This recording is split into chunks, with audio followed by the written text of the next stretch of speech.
All the relationship in this world cannot goes with you. உன் கூட வர முடியாது. But we keep always thinking about that, right? அதை குறித்து நம்ம அதிகமா யோசிக்கிறோம். அவங்க என்னை விட்டுட்டு போயிட்டாங்க ஆண்டவரே. உட்காந்து ஜெபம் பண்ண பார்த்துருக்கீங்களா? சில பேர் ஜெபம் பண்ணுவாங்க, ஆண்டவரே நான் இவர்கள் மேலே எவ்வளோ நேசம் வச்சிருந்தேன், ஆனால் அவர்கள் என்னை விட்டுட்டு போயிட்டாங்க ஆண்டவரே. அவர்கள் என்னை விட்டுட்டு போயிட்டாங்க ஆண்டவரே. ரொம்ப வேதனையா இருக்கும் ஆண்டவரே. ஏன் வேதனைப்படுற?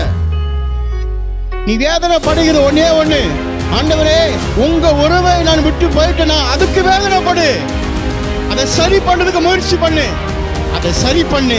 இவைகள் எல்லாத்தையும் கர்த்தர் சரி பண்ணுவார்.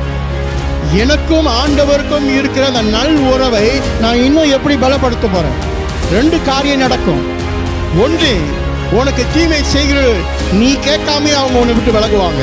ஏன் தெரியுமா? நீ ஆண்டவருடைய உறவை பலப்படுத்துவதற்கு உன்னை என்ன பண்ற? ஒப்புரவாதம் செய்கிற. நீ கேட்காம உன் வாழ்க்கையில தான் ஆண்டவர் நகர்த்துவார். அல்லேலூயா. 2 உன் மேல் எரிச்சல் அடைவாங்க. இதை 2 என்ன சொல்லிட்டாரப்பா, என் நிமித்தமாக உங்களை உலகத்துல வெறுப்பார்கள். அப்படியே நீ கவலைப்படுற? Our relationship has been broken. That is why God say there must be a reconciliation. But all these things happen through Jesus Christ. ஆண்டவருக்குள்ள இருக்கிற உறவு கட்டப்படுதா? கட்டப்படுவதற்கு நீ ஆயத்தமா இருக்கிறியா?